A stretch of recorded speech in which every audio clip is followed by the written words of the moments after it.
So today again, I will give a different proof, which will be a little bit more general and more elegant. So let us start without wasting much time. Anybody who want to have a question, please, I will request them, please ask me immediately, because these two theorems are very, very important, and usually they are not taught in a course. So it is, and on the other hand, they are not very difficult either. So I would request anybody has any problem that they can ask me immediately. So let us start on. So the first is division theorem. This is Weierstrass. Weierstrass, you see, I have written a footnote. It's a German mathematician. He was trained as a school teacher. He has done a fundamental work on the construction of theory of complex functions by means of power series. And we might have seen in the basic courses on complex analysis as well as the real analysis. These theorems are very important. So now we will sort of make more algebraic versions of them. But one can also, with the similar effort, one can also prove them for the more complex analytic way in a that comes under several complex variables. And at least in my student days, I had a lot of difficulties because most of my analysis teachers, they were very reluctant to use algebra, and that created a lot of hand waving and so on. So anyway, today's lecture, no hand waving, and everything I have tried to write it as precisely as possible. All right. So what is the division theorem? Division theorem is, now I will start with, let OM be a complete local ring. That I have explained in the last lecture. Briefly, I will say it is a local ring, and by all local rings for me are noisy rings. So don't ever ask any question whether what happened the ring is not noisy. So we have a local ring, and last time I defined a metric on this local ring by using the powers of maximal ideals. And if this metric, with respect to this metric, this ring O is a topological ring, that means the addition and multiplication operations are continuous, and the metric is complete. That means by using the metric of, we define Cauchy sequences and convergent sequences, and complete means every Cauchy sequence should be convergent. This is a big assumption. So that means a complete local ring. And now I have taken a power series ring over with coefficients in this O. And in the last lecture, if you notice, I have used, instead of O, a specific complete local ring, that power series ring in n-1 variables over a field. So those rings are also complete. That is also part of some checking you have to do. I hope, and the last time's exercises were almost very easy, following from the definitions. And it was, none of them have used these two theorems, Weierstrass preparation and Weierstrass division. Okay, so now we have a power series with coefficients in O, and not all the coefficients are in the maximal ideal. So that means there exists somewhere that some coefficient n, which is a unit in the O. That means the earlier ones are in the maximal ideal, because we are assuming it is a local ring. Then what happens? Then for a given power series G, there exists a unique pair Q and R such that Q is a power series and R is a polynomial with coefficients in O, such that the degree of R is less equal to n minus 1 such that G equal to QF plus R. This is precisely the division with remainder for power series. We have done this such a thing for polynomial ring. In a polynomial ring, we can always divide by a monic polynomial. Given any other polynomial, you can divide by a monic polynomial and get a quotient and a remainder. And I have tried to use the same notation. So this is analog of the division algorithm. Moreover, part says if f were a polynomial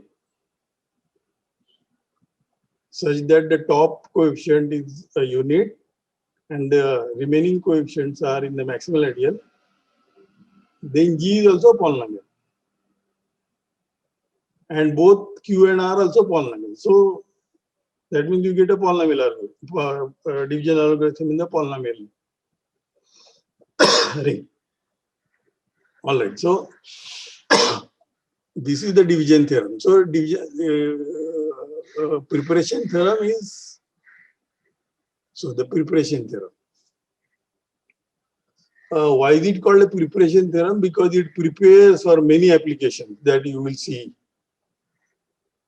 So OM is a complete local ring again. F is a power series, and it satisfies the same assumption as in WDT. Then F can be written uniquely in the form monic polynomial with remaining other than the top degree coefficient, the remaining coefficients are in the maximal ideal, and U is a unit in the power series ring. But that means you have seen that is equivalent to saying the constant term of U is a unit in the base ring. O is our base ring. So I am going to prove Weierstrass preparation theorem first by using Weierstrass division theorem, and then we will prove Weierstrass division theorem immediately. All right. So I am going to use Weierstrass division theorem for F and G equal to x power n.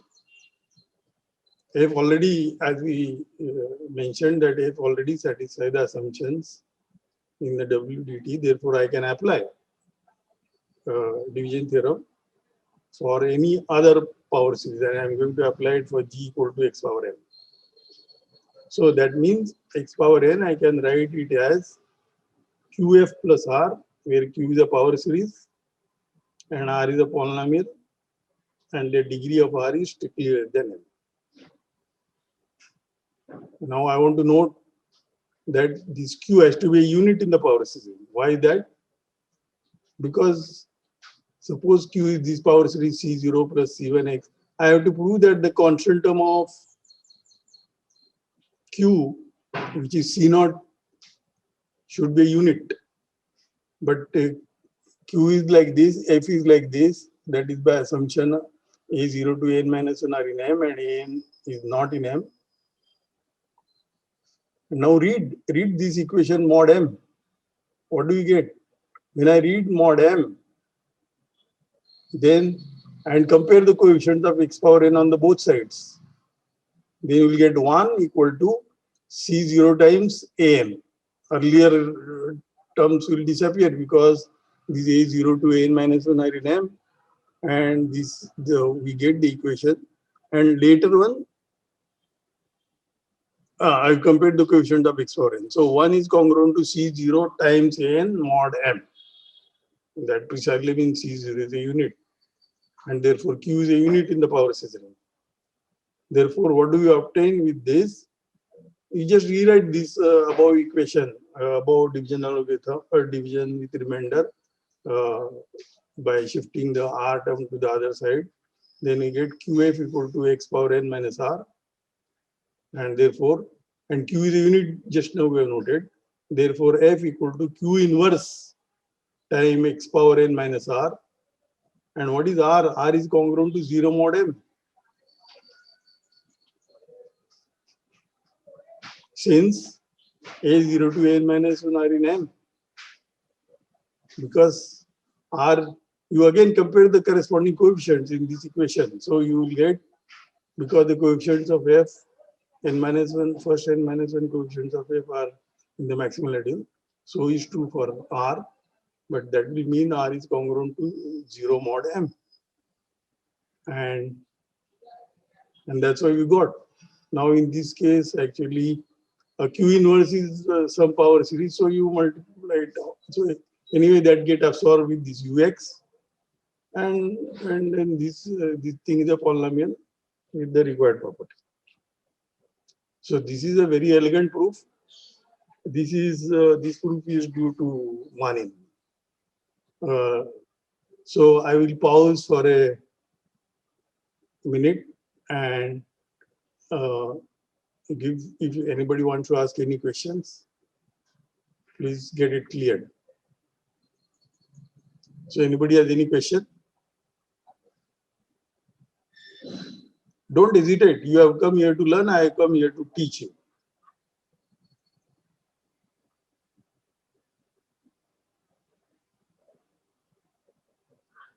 Usually, my experience is if nobody has any question, that means nobody is paying attention.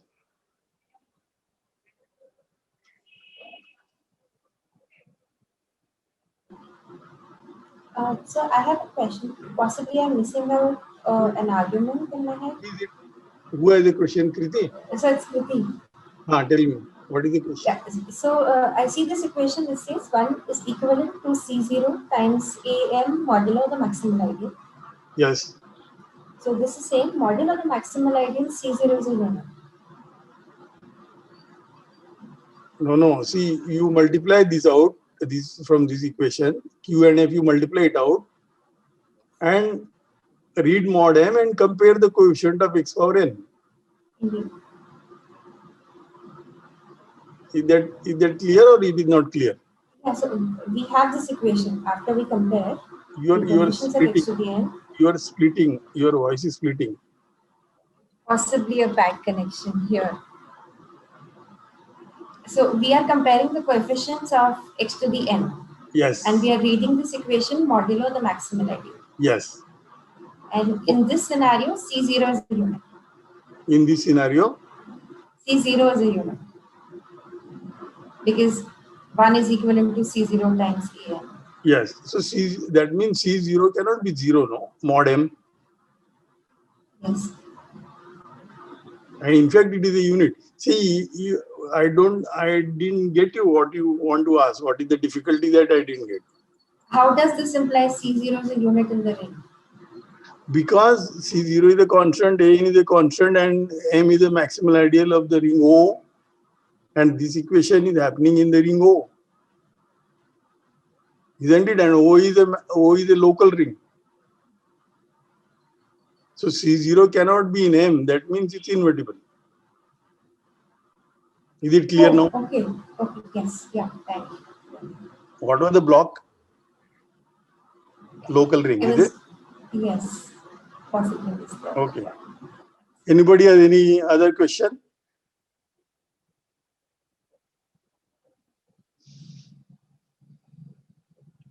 All right. So let me go on. So the next task is we want to prove now the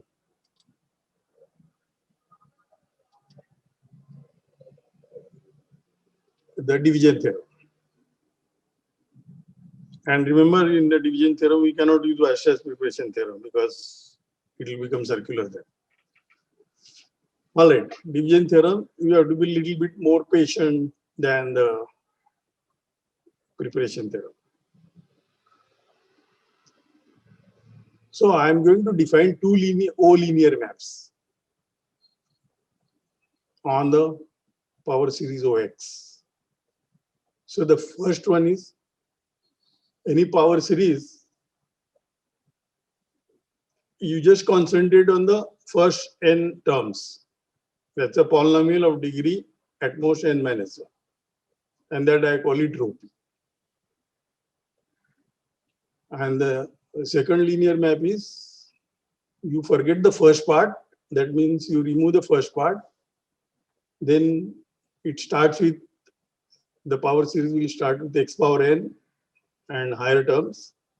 And therefore it is divisible by x power n. And then I divide it by that. And whatever remains, remaining power series is that sigma p.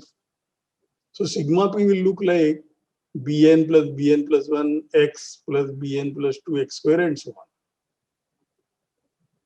Therefore, the original power series has two parts. One is sigma p times x power n and the other is rho p. All right, now I want to note few things which will be useful later. Suppose I take a power series and multiply it by x power n and apply sigma. Then I get my p because there is no first part, and then you just have to divide by x power n. Therefore, you get back you get your original power series p. And when is p a polynomial in OX of degree n minus n less than n? That is equivalent to saying sigma p has to be 0. So there is no upper part. So see, that is these two observations I will repeatedly use it. So therefore, I say the existence of, we are looking for existence of Q and R. That existence is equivalent to find Q such that sigma g equal to QF. Why is it equivalent? Because once I know this Q with this property sigma g equal to sigma of QF, then G minus QF will have to be R, because you see here I have written in blue. So if I apply sigma to G minus QF, I want to check it is a polynomial of degree less than n, and that will be R. So I have to check, because of this earlier observation, sigma of that is 0. But sigma of that is 0 is precisely what I demanded. Therefore, I just have to find Q with the property sigma g equal to QF. And what is QF? QF, I just substitute F from this. So Q as it is, and F is rho F plus sigma F x power n. We have noted any power series here. It is sigma p x power n rho p. So I just substituted that. And we are looking for Q. We have given F. We have given N. So we are looking for Q which satisfy. So because of this, we are looking for Q which satisfy the equality. So now I have just copied it from here. QF. I have applied sigma to that. Sigma of QF. That is sigma of this part. Sigma of O. Sigma of this part. So watch out if I have made any writing errors. So sigma of that. And this is equal to sigma of QF rho F and Q sigma F. And why did I write this? See here I have written an explanation for that. This term I have evaluated here. Since rho of this is 0. If I apply rho of that, that is 0. And hence sigma of this will be equal to this. Just substitute. Sigma of this is by definition, I have to remove the rho, but there is nothing to remove there, we have noted. And divide by n. So this is sigma of Q sigma F by definition of sigma. Nothing, no hanky panky. So therefore, I have to find Q so that this equation is satisfied. Q sigma of QF equal to sigma of Q of rho F plus Q of sigma F. And remember that the sigma and rho are O linear maps. They are not multiplicative. All right.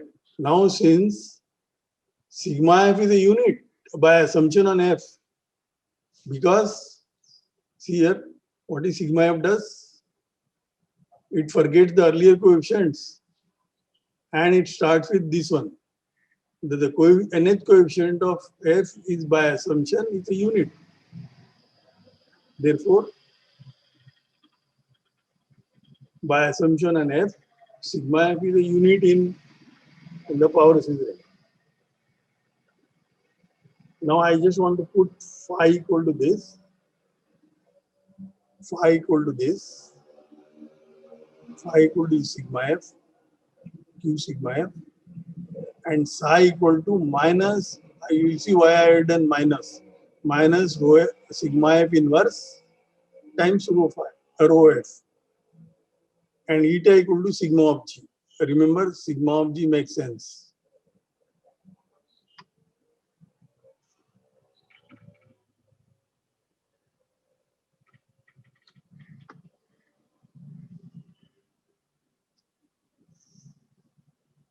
All right. So what did the equation 1 then became? I gave the different color for this equation 1.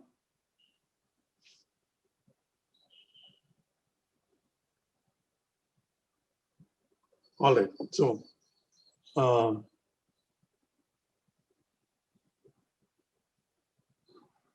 I just wanted to check. All right, fine. G is also given to us. All right. So what do 1 become then? Q of sigma f, that is this, equal to phi, that I have called that is phi, and that is equal to sigma of g. This is sigma, this I called it g. No. Did I make some mistake? No. This box will come later. So what is this? This is sigma g. Eta is sigma g. And this is sigma of minus rho in rho f inverse, sigma f inverse rho f, that is this, times phi is this. So in this, sigma f is cancelled, minus rho q times rho f. This minus will come out because sigma is linear. So this is sigma g minus sigma of rho qf. That is precisely this. That is precisely this term here. You see here, I just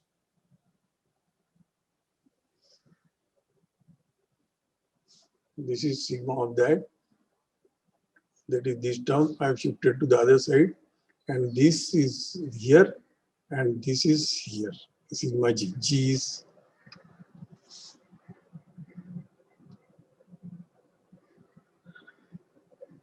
it all right? Because remember, G is QF. See, G is this. G is sigma QF. So that is sigma QF. So it's very simple equation.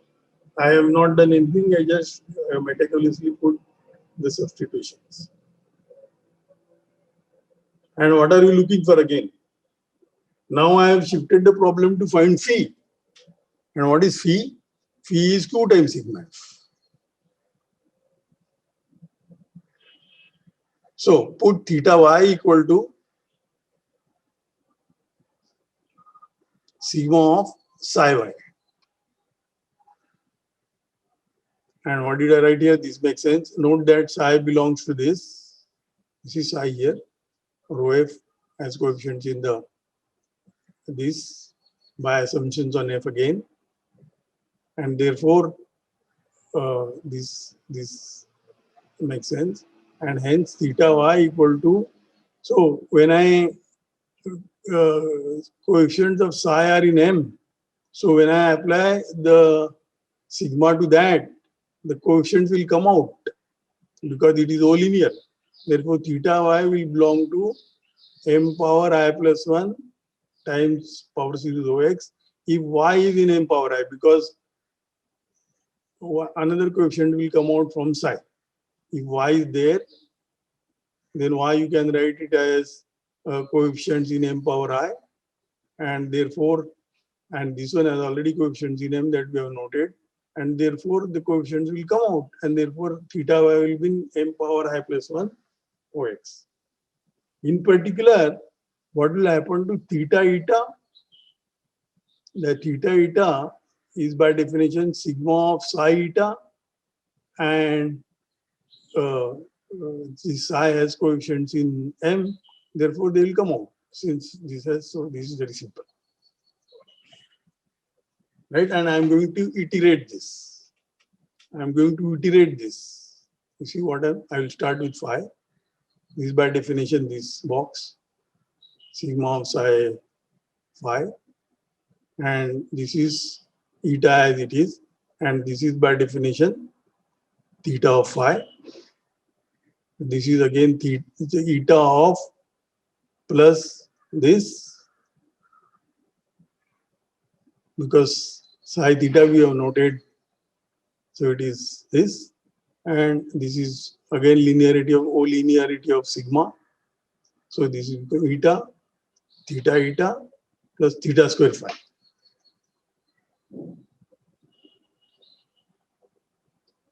And we can do successively this. So that means phi you can write it as eta plus theta square eta plus theta power OS eta plus theta power OS phi. This you can keep doing it for arbitrary natural number. So it's like a additional term here. And now, since what did we note? We note earlier that if I take theta power I eta, that is belong to m power I OX, and O power S plus 1 phi belong to m power S plus OX, then that means the series converges. That is where we are using completeness. Exactly same thing we were doing in analysis courses. Whenever we wanted to check this, the series was convergent, we were doing it is the nth term is smaller, this smaller and smaller. And smaller for us is, that means it becomes bigger and bigger powers of the maximal area. So this means phi equal to eta plus theta phi. This is phi. And hence uniquely determined by this property. So that finishes the proof. So because our problem we kept shifting, so we wanted to find phi. It's enough to find phi with this equation. And we did find. See here, this. All right, so that proves Weierstrass division theorem. I think the only way to learn is, you can, when you go home, you take each line of this and check yourself. And I don't think any details you should need more. So the only thing you need is, whenever you say a series is convergent, that means you have to check that the error term, nth term becomes smaller and smaller. But smaller and smaller means, in our metric, it belongs to bigger and bigger powers of the maximum. That's what you have to remember. All right, so can I go on now? Or anybody has still any question?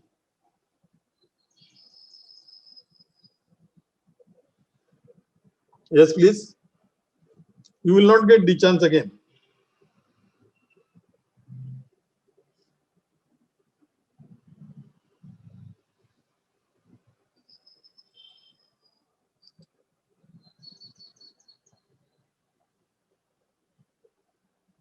Is it okay, Diksha? Yes, sir. No problem. Yes, sir. It is fine.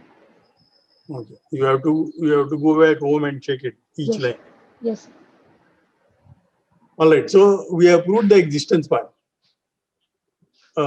And once it exists, that we have noted that it is unique. And where is it? Here. There is another part to that. There is a next part to that. So we have done this. Moreover, if we're a polynomial, then and with the unit coefficient, the monic polynomial, and the remaining coefficients are in M. And if G is also polynomial, then Q and R are polynomials. R is already polynomial, so we just have to say that Q is also polynomial. So this is the last part. So suppose if we are a polynomial, A0 is a unit and G is also polynomial, then by the first part, then I can apply Weierstrass division theorem, earlier part what we just proved. There exists a unique pair Q and R with Q power series. R is a polynomial of degree smaller than n, such that this equation, the division with remainder, that we proved it. Now we just have to prove that Q has to be a polynomial and uniqueness. All right. But now look at F and G, they are polynomials, and F is a monic polynomial. Therefore, I can divide G by F and take a quotient and remainder.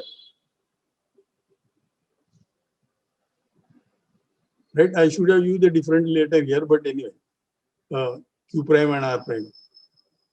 I can write it always like that because we can perform a division with remainder in a polynomial ring by a monic polynomial. So there exists a unique pair, I have written Q prime R prime, such that degree R prime here, strictly less than n. Please note the correction, Preeti. G is this. But now the uniqueness part in the first part shows Q equal to Q prime and R equal to R prime. In particular, Q is a polynomial.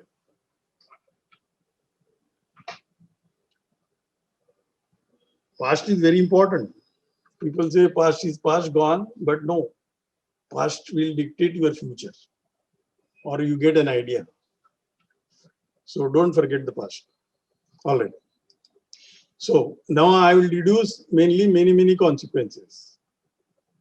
So still you have some, still should I make a pause and allow you to ask me some questions? Please ask.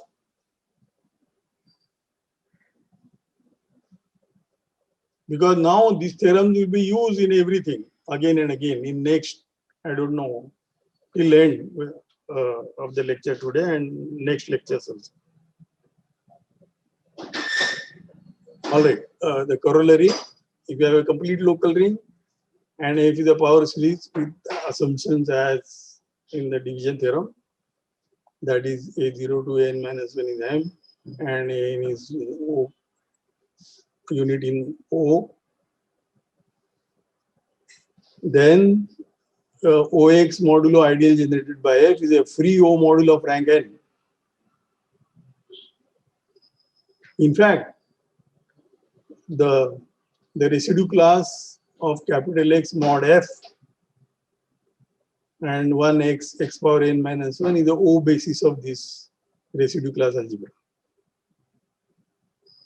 This is very easy because Weierstrass preparation theorem tells the canonical map O algebra homomorphism I have here from the power series mod this to this is an isomorphism. Oh, I should have written this is a polynomial. This is a polynomial. This is not a power series. This is a polynomial. Or even this, because it's a unit. Sorry, this is as it is. It's okay.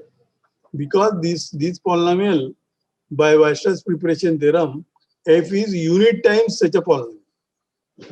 So just this is map. If you think it is a multiplication by units, so and so on. So this is very simple. All right, now I want to recall the definition which I also did last time, but I think some of you had some problem. And who is that guy? Who was asking me about these? Give examples. He's not there today. Navakumar. Yes, sir. Navakumar, you are asking now, now things should become clearer. Your voice is splitting. I cannot get you. Yes, sir, there are many internet issues. Your voice is splitting. Can you hear me? Yes. Yes, sir. I also could not hear you. Can you repeat? I am saying that I am going to repeat the definitions in this new notation and also little bit terminology. I have changed it by looking at the literature.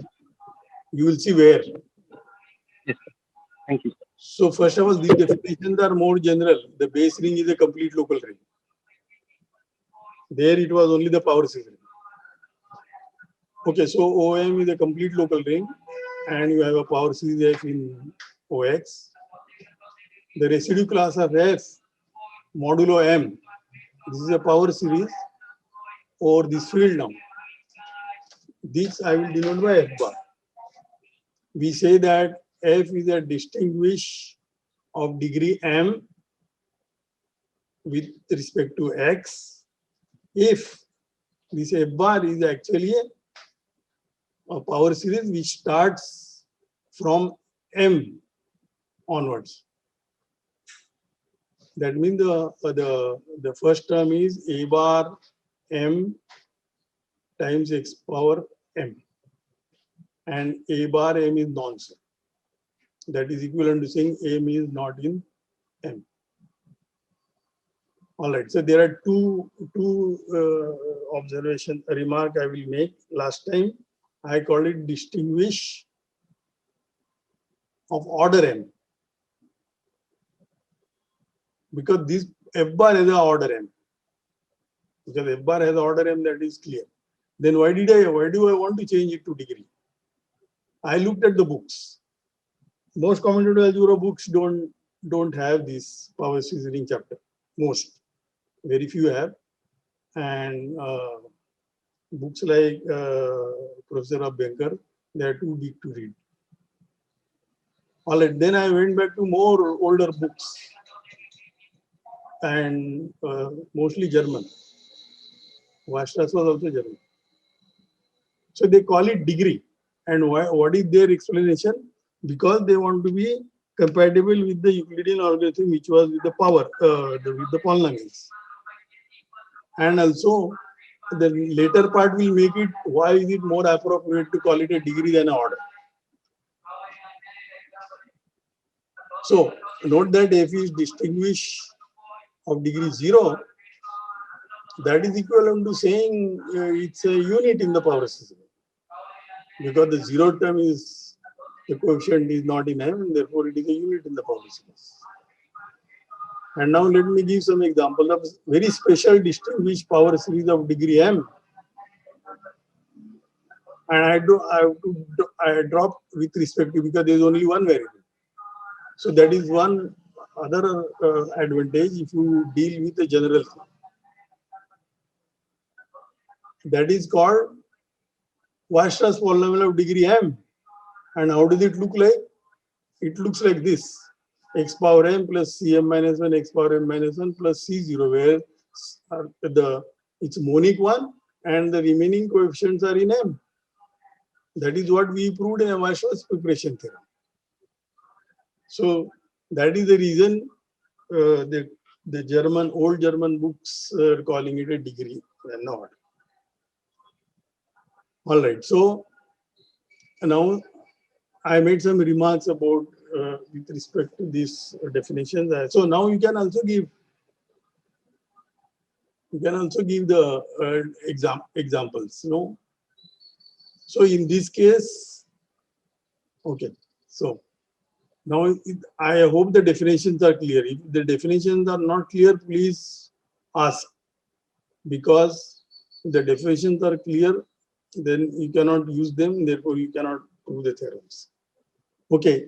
In 10.A1 WDT and WPT, the assumption on F is that it is a distinguished power series of degree M.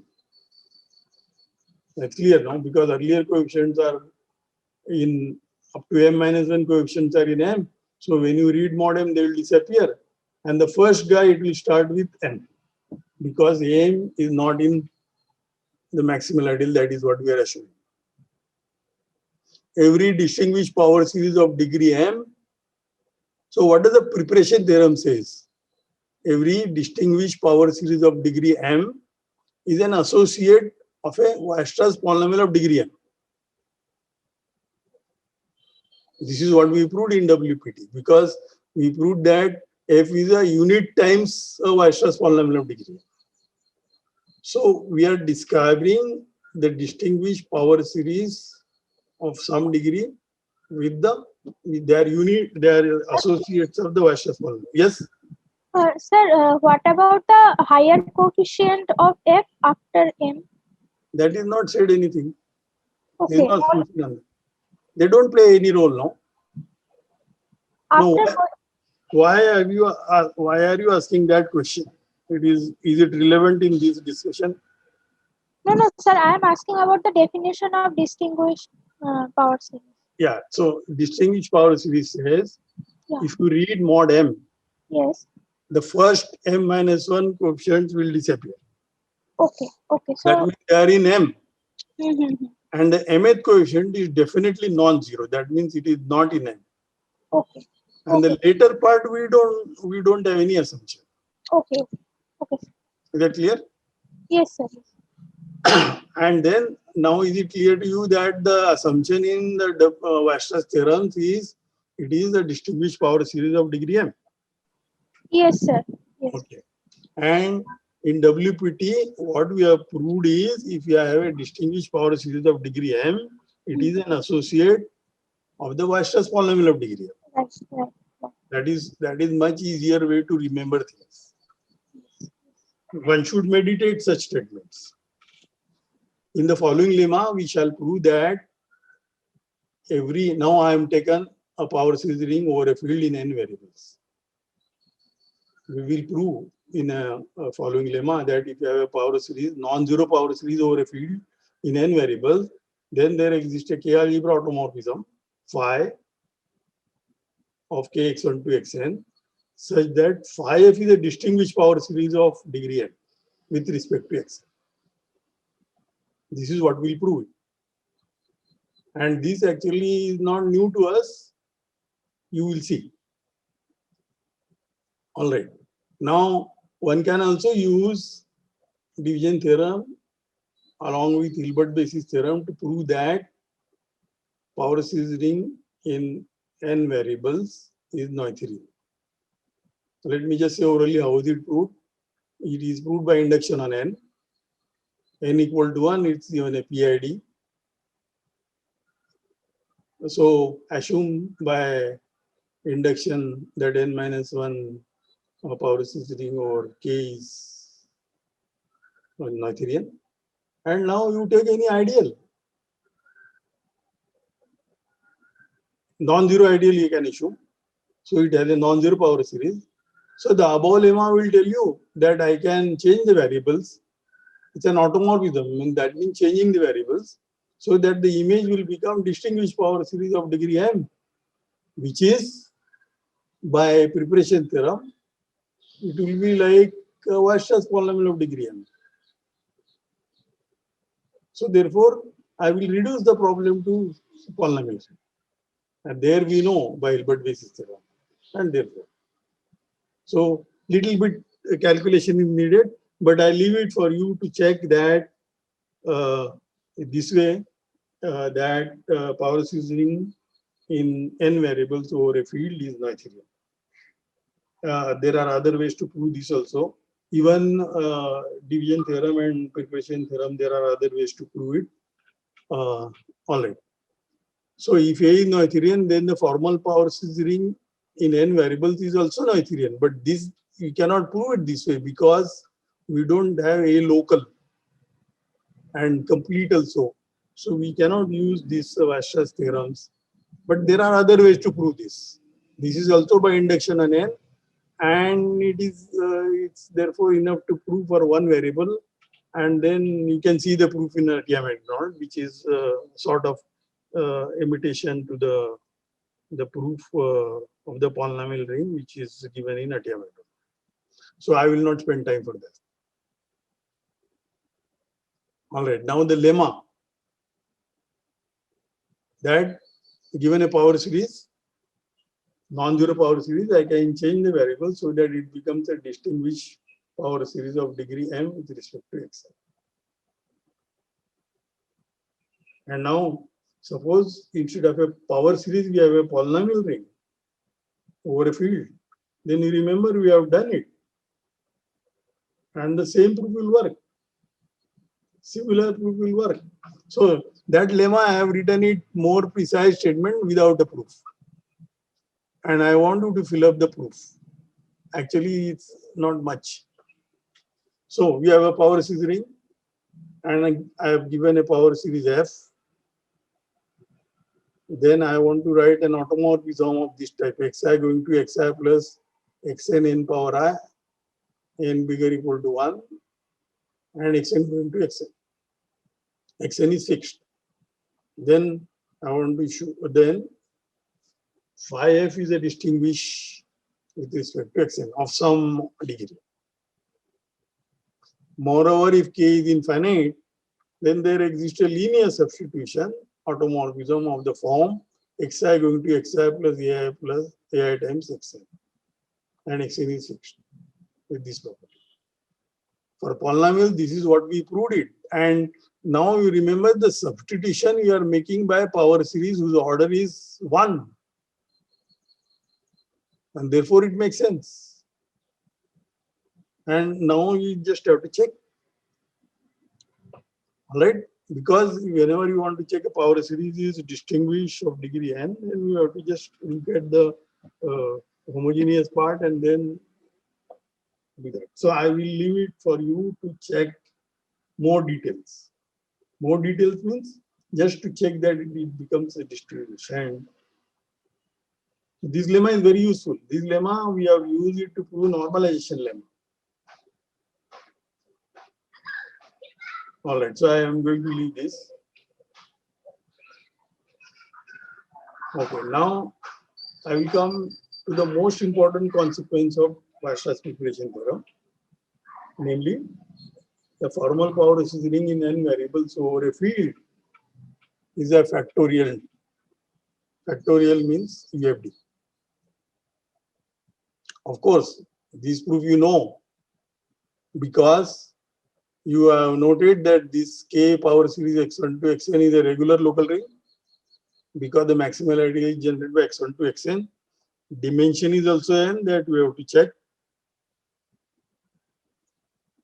Then, I don't know, I think Indranath must have proved in his lectures that regular local rings are UFDs. And for that, one needs to use homological methods. So this proof avoids homological methods. And this was known much before regular local rings are UFDs. So in fact, this also gave more strength to the earlier researchers to prove this for regular local rings are UFDs. And that proof is by no means easy. It's a very involved proof. Global dimension, projective dimension, and lot of fighting with the exact sequences and Tor and X and so on. All right. So this I am going to prove it by induction on n. N equal to 0, it's a field. Therefore, it is UFD, nothing to prove. N equal to 1, as we have noted, it's a PID. In fact, more than a PID. This is a good PID. Polynomial ring is also PID, but this is a better PID because this is a local PID, and therefore every maximal ideal is a power of, every power of a maximal ideal is generated by power of x. All right, so it's a PID, therefore UFD. So n equal to 1 is okay. Now I will assume by induction that O is a in n minus 1 variable power series over a field that is factorial by induction hypothesis. And from now, I want to concentrate to prove that OX is factorial, and that is where I will use preparation theorem. All right. So now take any power series F. What do I want to prove? I want to prove it is factorial. That means every non-zero, non-unit power series should be a product of prime elements. And prime element means, prime element in a ring means it generates a prime ID. And you would have seen, you would have defined irreducible, and irreducible implies prime. But once it is a product of prime elements, by cancelling prime ideals you can cancel, prime elements you can cancel, because you work mod domains.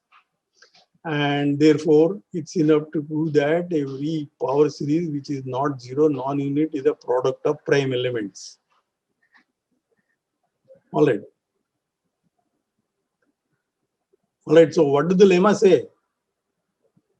The lemma says that I can, in any case, I can always find a K-algebra automorphism of the power series ring. So that phi f is a distinguished power series with respect to X. That was the content of that lemma. O is now Kx1 to Xn. I will show you the lemma. See, this is the lemma. This was for this. So it is 6 here, not 5. 6. What was 5?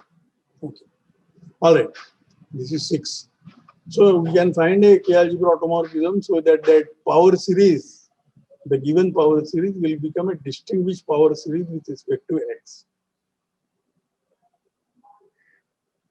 And because it's an automorphism, F is a product of prime elements if and only if image is a product of prime elements, because image of a prime element under an automorphism is also prime.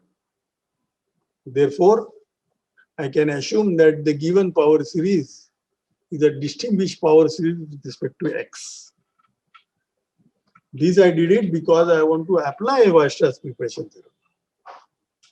So Weierstrass preparation theorem says if you have a power series which is distinguished with respect to X of some degree, then it is an associate of the Weierstrass polynomial of some degree.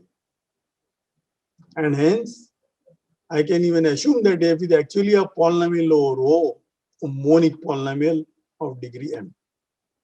And the coefficients are in the maximal ideal below, MO. So it's a polynomial. And O is a UFD. Therefore, OX is a UFD by Gauss's theorem. And therefore, OX is factorial by Gauss's theorem. And hence, F is a product of prime polynomials in OX. And I can also assume those prime polynomials are actually monic. Otherwise, you multiply by their leading coefficients.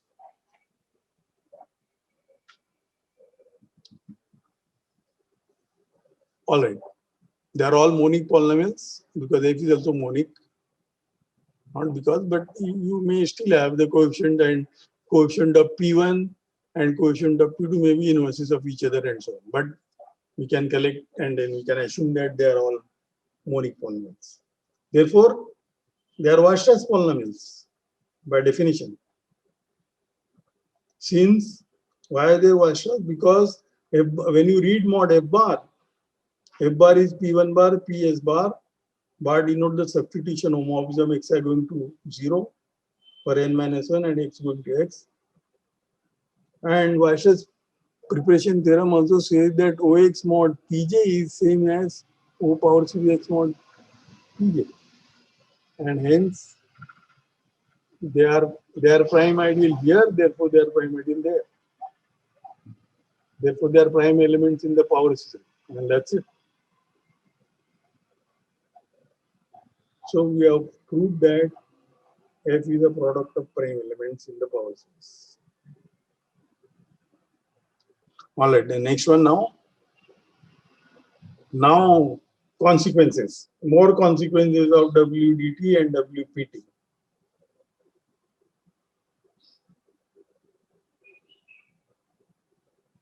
All right, so I want to prove a theorem which is sort of similar to Nakayama lemma.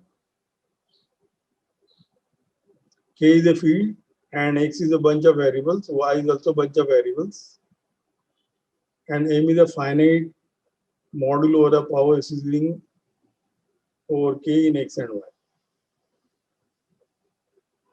Then M is finite over Kx. So M is also module over a subring by restriction of scalars. So as a module over Kx, it is finite if and only if M mod Xm is a finite dimensional vector space.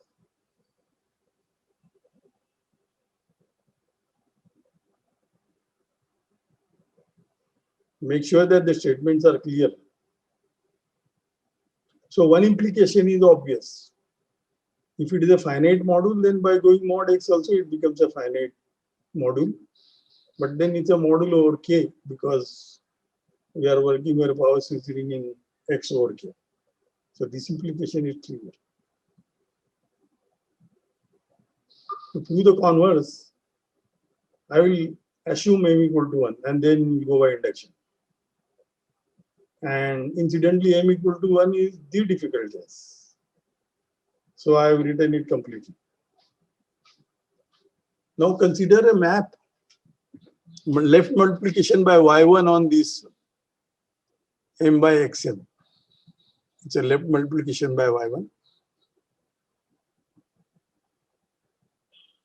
And because this is a vector space, finite dimensional vector space,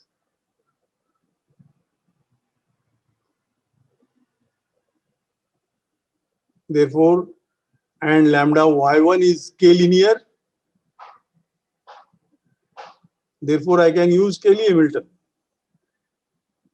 Cayley-Hamilton theorem will tell you that you can find a polynomial in y which annihilates M by xm as a ky1 mod. This is the same determinantal trick you write this and then expand the determinant, and it will be because it's a free vector space, therefore it will be an annihilator of this model. What does that mean? That means f times m is contained in the ideal generated by x times m. I will again apply Cayley-Hamilton theorem, but this time to a multiplication by f, and that will be kx y1 linear. That is also clear because. So again, by Cayley-Hamilton, there is a polynomial in f with coefficients in the ideal x times y1, so that it becomes an annihilator of m.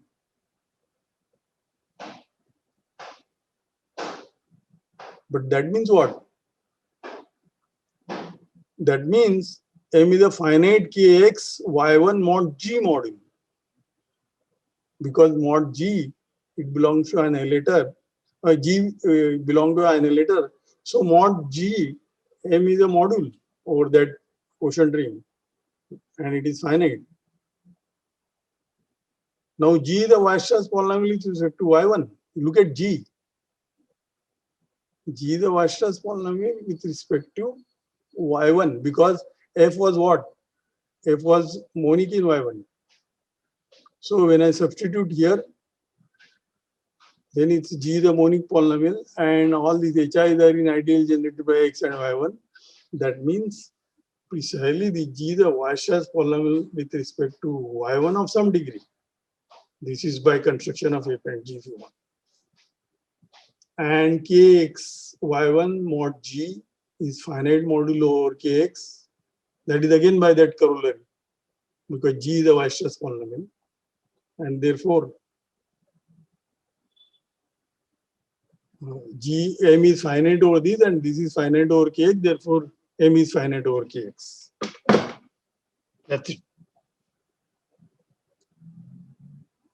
All right, so if one wants to check some module is finite over a power series ring, it's, if you go mod that X is finite, then it is finite. All right, shall I wait or go on? How much time I have, Kriti? Hello? 25 minutes roughly. All right, fine, very good. All right, the next one. Now let us make a definition. K is a field. An analytic K algebra A is a residue class ring of a formal power series ring in n variables over K. Quotient of a power series. That is called analytic algebra. And in my next 2 lectures,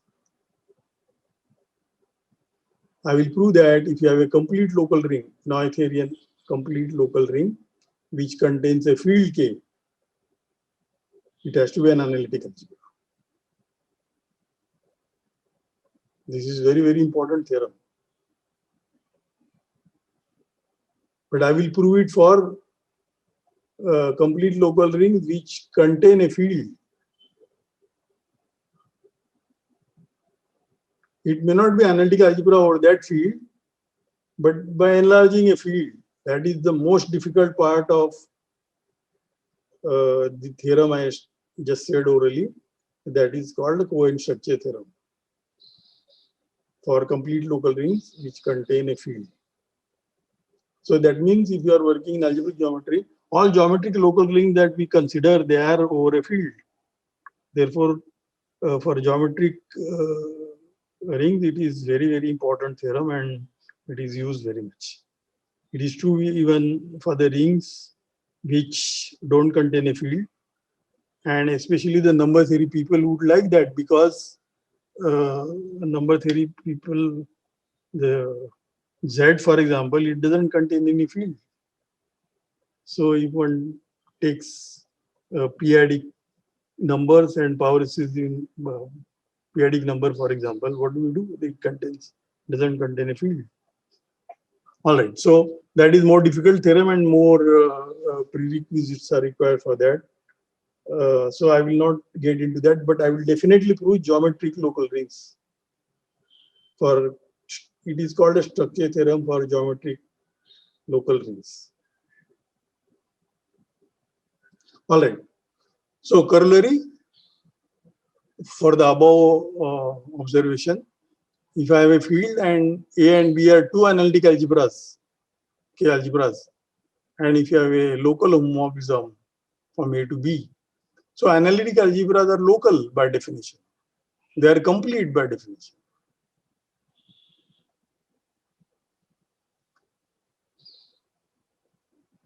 Then phi is finite. Phi finite means by definition that B is a finite modulo over A, where B is considered as a modulo over A via phi. This is equivalent to saying that mod the image of the maximal ideal, B becomes a finite dimensional vector space. So this is like Nakayama lemma. No, where you want to check some module is finitely generated, you go mod M and check it is finitely generated. All right, so let us prove this. And because I said corollary, earlier theorem has to be used. And like in earlier theorem, the implication is trivial. If it is finite module over A, then B mod phi of MAB is finite dimensional vector space. Because it's a local homomorphism, phi of MA is a proper ideal. So to prove the converse, let us say, what do you have assumption? A and B are analytic algebras. So that means they are residue class of the power series rings, where X is many variables, Y is many variables. And we are also assuming the dimension of B mod phi MAB, this is finite dimensional. This is a vector space because it's a vector space over A by MA but A by MA is K. MA is the maximal ideal of A. Now we consider power series ring in two sets of variables K, X, Y, and I want to consider a K, X, Y module structure on B defined by, see here, we need a multiplication. So enough to define for Xi and Yj's. And they have defined. Xi is defined as phi of read Xi mod A. Then it's an element in A and apply phi to that. So this is an element in B and you multiply by this. Yj is more simple because you just read Yj mod B. Then it's an element in B and times B. Now it is very easy to check that B is a finite KXY model. That I am not going to check. So you check that it is a finite model. It's almost from the definition. You don't need any extra idea or any other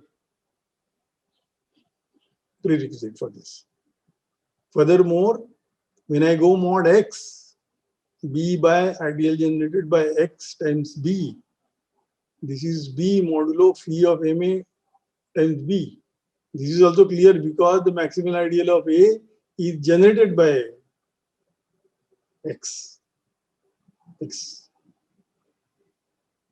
means many X.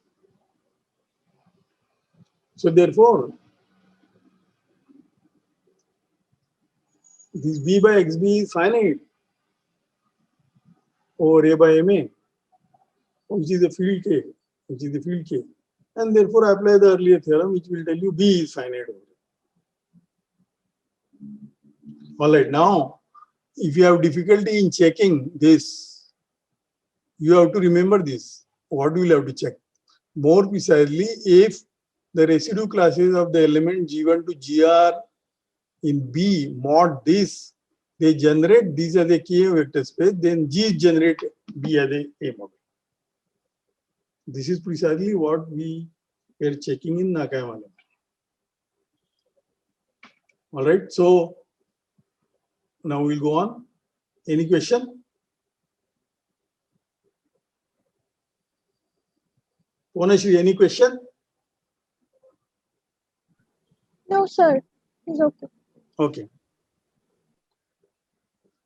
Now the next one is very important consequence. That's an analog of the Neusser's normalization lemma. So K be a field and A analytic K algebra, and suppose A is non-zero. Then there exists Z1 to Zm in A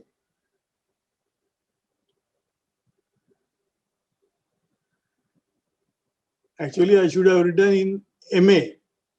Instead of A, it's better to write MA, which are analytically independent over K, such that the canonical map K Z1 to Zm to A, this is injective and finite. In particular, integral. This is what we proved it for finite type algebras over a field. And remember, this A is not finite type over K. As an algebra, it is not finite type.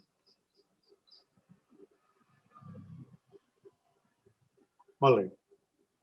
So we want to prove this.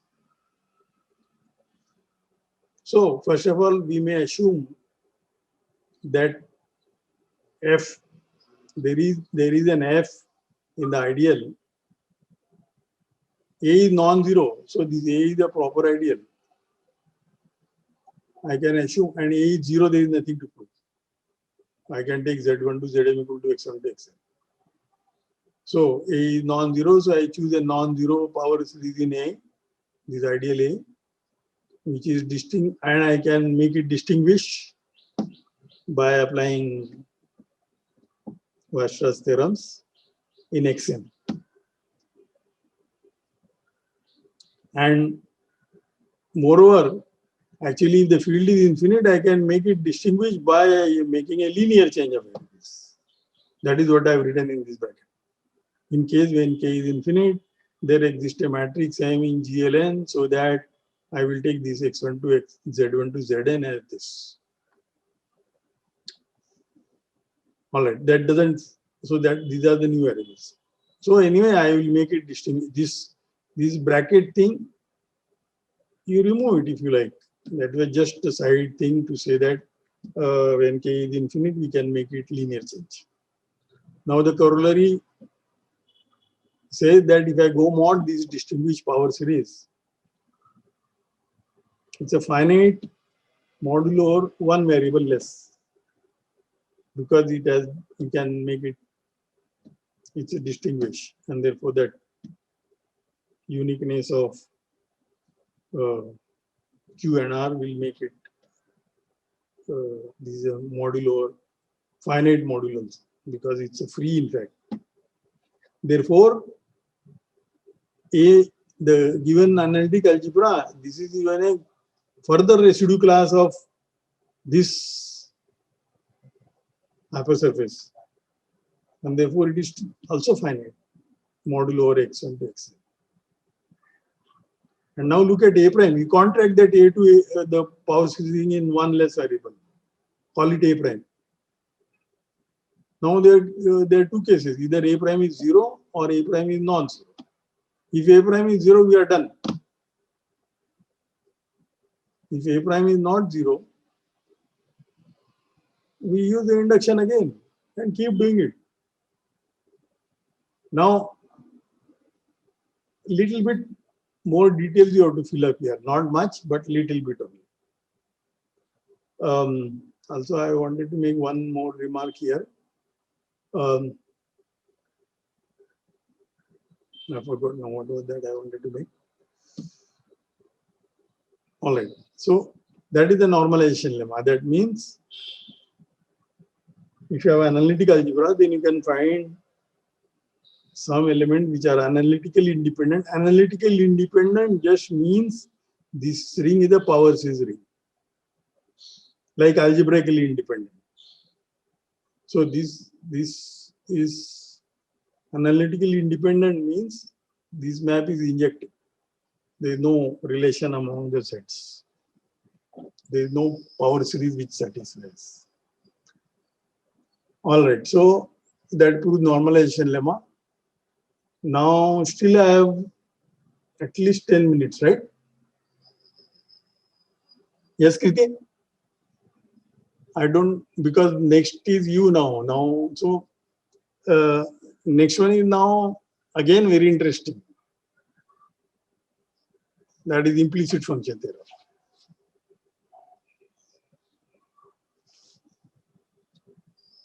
All right, so what is the theorem? K is a field and F is a power series in n variables x1 to xn and y. With the property that when I put y equal to 0, then that power series belongs to the ideal generated by x1 to xn in the power series ring K x1 to xn. And when I differentiate with respect to y and put y equal to 0, then that power series does not belong to x1 to xn. These are the assumptions. Then what? Then there exists a unique y, small y, power series in x1 to xn, which actually belongs to the ideal generated by x1 to xn, simply means that when I evaluate y at 0, 0, 0, 0, it doesn't have a constant term.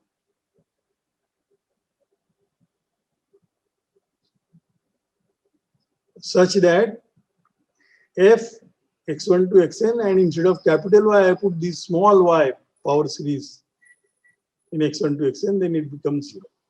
So this is an implicit equation that y satisfies. That is implicit function.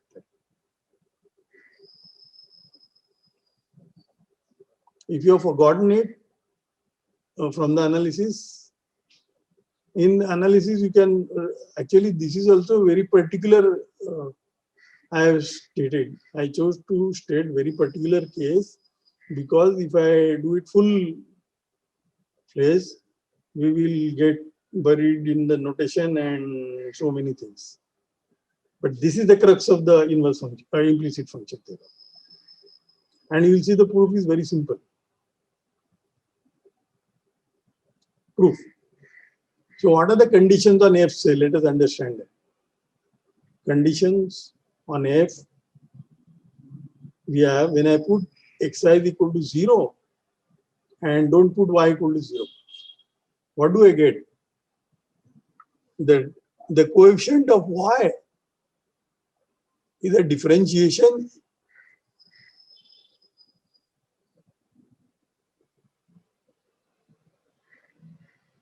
when I put this is 0, then it is non-zero. That means this c is non-zero. That is the coefficient of y. You see how the zeros, when you put zeros and how they are related to the power series expansion, that you know very well from the calculus code that they are the higher and higher derivatives evaluated at zeros and so where you are expanding it. So both these assumptions mean that when I evaluate f at 0, 0, 0, y, it becomes a polynomial, not polynomial, power series of order 1. C is non-zero constant. That means what? That means f is distinguished with respect to y of degree 1. Remember that was the degree. Now what does the Weierstrass preparation theorem says? This such a distinguished power series of degree 1 is an associate of the degree 1 Weierstrass polynomial. Degree 1 Weierstrass polynomials are monic linear polynomials. So therefore, by Weierstrass preparation theorem, f equal to u times, there is one bracket missing here, y minus somebody, some power series. Because you need a power series and also you need that should be in the maximal ideal there. That means evaluated at 0, 0, 0, it should become 0. That means it's in this maximal ideal. So I caught hold of that y with this property. And f is this by preparation theorem. So done, we are done. It's a unit. And therefore, when I substitute in f, capital Y equal to this small y, it's allowed because it is of order 1. And therefore, I am allowed to substitute. And when I substitute, it is visibly 0. And that's it. We have proved it. And you may wonder why these proofs are more simpler than the analysis proof. Well, one advantage here is we are not bothered about the convergence of power series. Convergence in that sense. Alright, so it's a formal power series. That is the difference between formal and power series. The convergent power series usually will mean that the base field has some metric on that or valuation, and then you are talking about the convergence of the power series with respect to that valuation. For example, on R is absolute value. For example, on Q, there are many valuations. So each prime ideal, each prime number will give you valuation, and therefore, for a corresponding to prime number, it will become a periodic analysis, and which goes similar to what we study in analysis, real analysis or complex analysis, where we were exposed at very early age. That is where the real damage goes. All right. The next is also very important here. which is called inverse function theorem. Inverse function theorem and inverse implicit function theorem, they are actually equivalent theorems. One can deduce one from the other.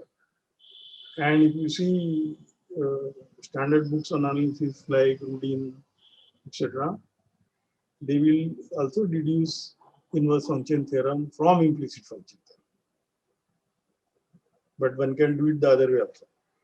All right, here also one can do it the other way. But since we are running short of time already, many of you have disappeared. Many of you have become quieter. So I will not go into much more detail, but let us see this theorem. It's very important. So field n formal power series in n variables with the property that each evaluated at 0 or 0. This again means their orders are at least 1. So that means substitution is allowed.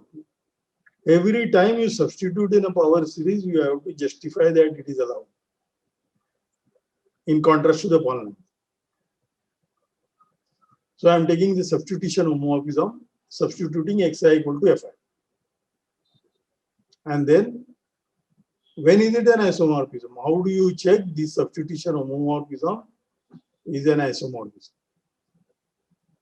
That is equivalent to saying, if I take the partial derivative fi, these are called also the functional determinant. Fi differentiated with respect to xj and then evaluated 0, this determinant should be non-zero. This is also called a Jacobian determinant. And such a thing would have also come in your Jacobian criterion, you would have seen. But here, the ring is regular and you are evaluating at 0. So you are only asserting that the 0 is 0 corresponds to the maximal ideal, and that is localization at 0 is itself, and therefore it is regular. So the Jacobian criterion, what we have learned, is a more general setup than this. This is a very, very particular setup. All right, so let us prove this. Proof is again very easy. And proof will depend on what is chain rule, which I will not recall. All right, so suppose it is an isomorphism. Then I want to prove this determinant is non-zero. So let us take psi be the inverse of phi. And then in psi, you substitute xi. Psi is the inverse, so psi is a map which is an inverse of phi. So psi of xi, I want to call it gi. Then what is xi? Xi is psi phi evaluated at xi, which is psi of fi, which is fi of g1 to gn. That is what precisely I asked you to check in one of the exercises. Now differentiate this equation with respect to xj. So differentiation of xi with respect to xj is delta ij. On the other hand, you have to differentiate this substituted thing. That you apply chain rule, then you get this. But this will give you what? This will give you the delta ij equal to this product of these two matrices. Because you are evaluating at 0. In particular, this epsilon, the big En is the identity matrix. And therefore, this matrix has to be invertible. This matrix is over a field K. Therefore, the determinant is non-zero.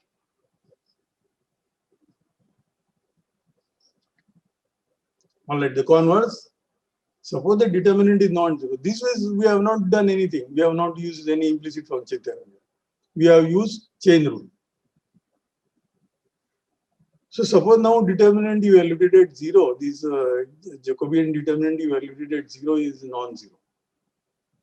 Then this is an invertible matrix because it's a matrix over a field K. Therefore, replacing F1 to Fn by a suitable linear combination, we may assume this determinant is actually, this matrix is actually the identity matrix. Because it's invertible, I will change the, I will perform the operation, it becomes identity, but that is amount to changing the FIs to the linear combination. Now I want to apply implicit function theorem successively to whom? To these power series. Capital F1 is Fy1 to Yn minus x1. Capital Fn is Fy1 to Fn, Y1 to Yn minus x1. I want to apply implicit function theorem. And that will give us a construction of psi. First we'll apply it for one equation because I wrote implicit function theorem only for one equation. See here, only one equation I wrote. So I will apply successively. First to this F1, then to F2, and then so on. Not to F2, but I will modify F2 also after that. Once I modify this F1, I will modify the other FIs also. All right. So in the first step, what do we get? We get G1 in Y2 to Y1, Yn x1, which is contained here. So I substituted here and got x1. So this G is playing a role of this Y. And Y should be a power series in the remaining variables. This Y should be power series in the remaining variables. So I am doing the same. See here, this is this G is in the remaining variables. Then I have to get rid of Y1. And then it gets this equation.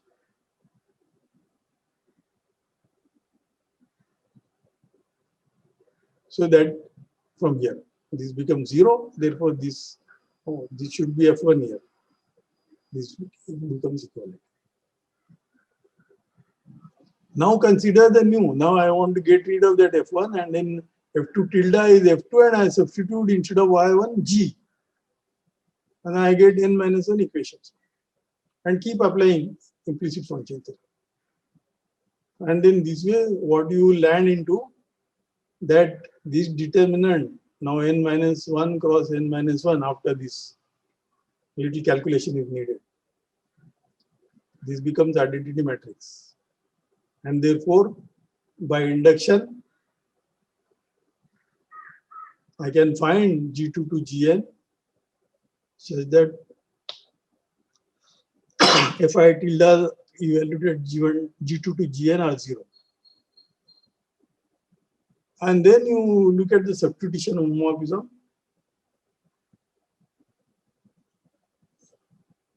And then conclude that phi is injected. But on the other hand, again do the same consideration for GIs and conclude that is also non-zero. This functional determinant is also non-zero. And therefore you conclude that psi is an isomorphism. I didn't write some steps here, but they are merely a calculation. There is nothing much.